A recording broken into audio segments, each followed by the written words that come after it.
Bonjour et bienvenue à notre émission spéciale sur les élections fédérales 2025. La MRC de Maria-Chapdelaine compte maintenant 2 circonscriptions, Lac-Saint-Jean et Jonquière. Tous les candidats ont été invités et nous écoutons maintenant l'entrevue réalisée avec Denis Lemieux, candidat du Parti libéral du Canada dans Lac-Saint-Jean.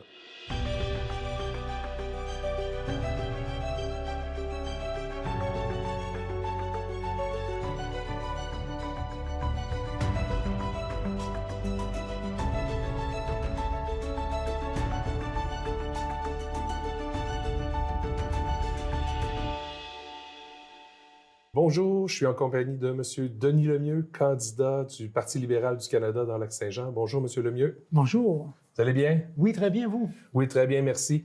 Monsieur Lemieux, je vous inviterai tout de suite à vous présenter à vos électeurs. Écoutez, bonjour, ça me fait plaisir d'être ici aujourd'hui. Moi, je suis un citoyen de Saint-Nazaire-du-Lac-Saint-Jean. Je suis quelqu'un qui a fait une carrière dans le domaine de l'ingénierie, surtout du côté industriel, auprès de Cadmec à Chicoutimi, comme directeur général pendant 8 ans, puis chez Hydralfort, une entreprise que j'ai fondée. J'ai eu le bonheur dans ma carrière de travailler dans le secteur des alumineries, de la foresterie, des usines de panneaux gaufrés. Puis depuis l'âge de 47 ans, j'ai pris ma retraite. Puis depuis que j'ai pris ma retraite, il y a 15 ans déjà, je consacre la majorité des parties de mon temps à aider les jeunes entrepreneurs qui veulent démarrer des entreprises. Puis je m'implique beaucoup aussi auprès de la relève des jeunes qui veulent succéder soit à leur famille ou soit à des nouvelles entreprises. Fait que je suis, mettons, dans la plus belle partie de ma vie, c'est-à-dire redonner, parce que je suis quelqu'un qui a été privilégié dans le domaine industriel. J'ai eu des beaux succès. Fait que maintenant, mon bonheur, c'est de redistribuer et de partager cette richesse-là aux jeunes puis aux gens de mon milieu. Merci beaucoup.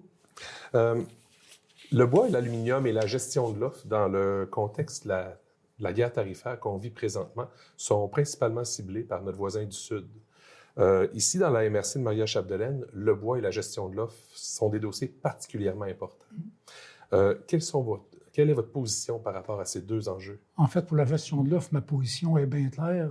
Je suis enligné derrière M. Carnet, puis j'ai totalement confiance à l'engagement qu'il a pris auprès des producteurs. M. Carnet a dit que jamais, dans la renégociation de l'entente avec les États-Unis et le Mexique, la gestion de l'offre va être sur la table. Donc ça, pour moi, c'est un engagement d'un homme d'honneur. Fait que ça, j'ai totalement confiance en ça. Puis pour ce qui est de l'industrie forestière, effectivement, avec les taxes, moi, je pense qu'on doit s'inquiéter. Partout sur le terrain, je rencontre des gens qui s'inquiètent de perdre leur emploi à cause des taxes, puis qu'on soit moins compétitif.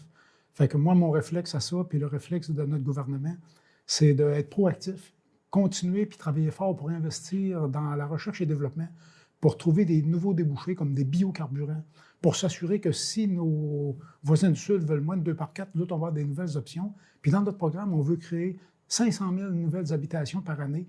Puis ce que j'encourage les gens dans ce projet-là, c'est de construire en bois, parce que demain, on va être capable de consommer notre bois, puis en plus... Merci, M. Lemieux. Merci. Je vous amène maintenant, toujours dans le sujet de la guerre tarifaire. Ça inquiète beaucoup la population, que ce soit par peur de perdre leur emploi, comme vous venez de dire, ou encore en voyant leur REER fondre avec les marchés qui s'écroulent. Comment le gouvernement fédéral devrait utiliser ces outils pour rassurer et venir en aide aux citoyens? En fait, ma grande inquiétude avec la guerre tarifaire, ce que je réalise, c'est que c'est un système qui est en train d'enrichir les plus riches puis d'appauvrir les plus pauvres. C'est d'ailleurs la raison de mon retour en politique. C'est que moi, je ne peux pas accepter de voir M. Trump bouleverser toute notre économie comme ça. Puis moi, ce que je pense, c'est qu'il est venu shaker la cage de l'ours. Fait que nous autres, je pense qu'il va le regretter parce qu'on va se prendre en main. On va profiter de cette situation-là pour créer des nouvelles opportunités d'affaires. Entre autres, M. Carnet a annoncé avec tous les premiers ministres des provinces un projet de corridor nordique canadien. Puis nous, ici, dans la région de la MRC de Maria-Chapdelaine, on est une des portes d'entrée de la construction de ça, avec le chemin de chute des passes. Donc moi, je pense qu'il faut rebondir sur ces menaces-là, créer des nouvelles opportunités, puis être de plus en plus maître chez nous, puis de surtout travailler ensemble. C'est pas le temps de se diviser au Canada actuellement, c'est le temps de travailler ensemble. C'est pour ça que moi, je me bats très fort pour la souveraineté du Canada. Merci beaucoup. Merci.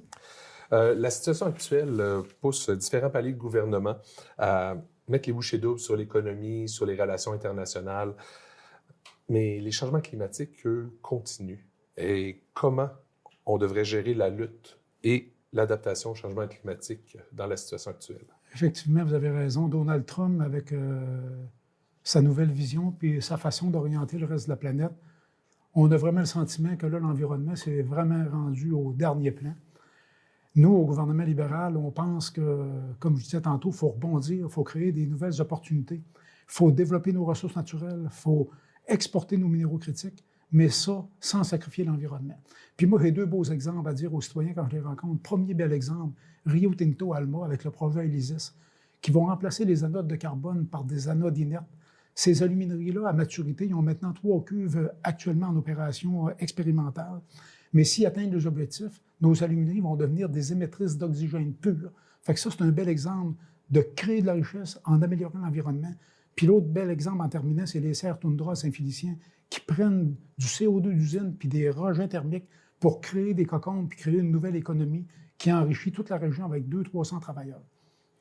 Merci beaucoup.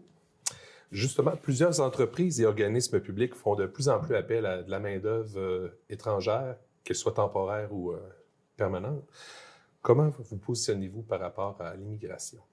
En fait, l'immigration, ce que je réalise depuis quelques semaines, quand je regarde les discussions fédérales, provinciales, les différents partis, je regarde la chicane qui se passe, un peu tout le monde fait de la petite politique avec ça. Finalement, l'immigration, c'est une belle place pour créer de la discorde, créer de la chicane, chacun son opinion. Moi, de mon côté, ce que j'ai vu sur le terrain, c'est qu'il y a une problématique avec les travailleurs étrangers temporaires spécialisés. Puis j'ai rencontré des entreprises comme Procométal, j'ai eu des informations sur Canmec, des entreprises que j'ai déjà dirigées, qui ont plusieurs employés temporaires, presque des centaines. Puis là, ils sont menacés de perdre ces travailleurs-là. Fait que moi, Denis Lemieux, j'ai rencontré ces gens-là, puis j'ai pris un engagement. C'est que dans ma circonscription de Lac-Saint-Jean, je garantis à ces entrepreneurs-là qu'il n'y aura aucune perte d'emploi chez les travailleurs étrangers temporaires spécialisés. Puis j'ai d'ailleurs informé M. Duceppe du Bloc québécois puis M. Maltais du NPD lors de notre dernier débat. Puis je leur ai expliqué comment j'allais m'y prendre pour m'assurer qu'on ne perdra aucun emploi. Merci beaucoup. Juste avant de terminer, j'aimerais savoir quel dossier de la MRC Maria-Chapdelaine vous aimeriez porter jusqu'à Ottawa? En fait, il y a plusieurs dossiers. En fait, le premier, c'est celui que je disais qu'on vient de traiter sur les travailleurs étrangers temporaires. Mais tout à l'heure, dans 45 minutes, j'ai une rencontre avec le préfet de la MRC. J'ai vu les recommandations que lui a faites dans les journaux locaux. Puis la majorité des items qui sont là-dedans sont importants à mes yeux. Tu sais, protéger l'industrie du bois d'œuvre, essayer de régionaliser toute l'immigration, parce que l'immigration, des fois, au Saguenay-Lac-Saint-Jean, on a l'impression que c'est soit les travailleurs étrangers temporaires ou soit des étudiants de l'Université du Québec à Chicoutimi. Mais moi, je pense que c'est beaucoup plus large que ça. Puis toute la région du Saguenay-Lac-Saint-Jean a intérêt à regrouper cette force motrice-là d'accueillir puis de développer des travailleurs étrangers. Donc ça, c'est un sujet qui me tient bien à cœur. Supporter nos PME. S'assurer qu'il n'y a pas trop d'interférences entre le fédéral puis le provincial, puis que le fédéral peut bien jouer son rôle dans le respect des juridictions de la province. Puis il y en a bien d'autres. J'ai hâte de rencontrer M. le préfet. Merci beaucoup. Et finalement, pour la fin, en 30 secondes, pourquoi on vote pour vous? Écoutez, si je suis choisi par les gens de la population de la MRC Maria-Chapdelaine puis de la circonscription, vous allez voir ma réelle motivation. Ma réelle motivation, c'est mon retour en politique pour défendre les gens de chez nous contre les menaces de Donald Trump. Mais surtout, ce que je veux, c'est de mettre en évidence nos champions, mettre en évidence la force de l'intelligence des gens de chez nous puis la force du travail des gens de chez nous. Parce que moi, je pense qu'avec le travail, on peut réussir à passer au travers de ça. Monsieur Lemieux, merci beaucoup. Merci C'est beaucoup. déjà tout. Merci beaucoup. Bonne fin de campagne. Merci beaucoup. À bientôt. Merci.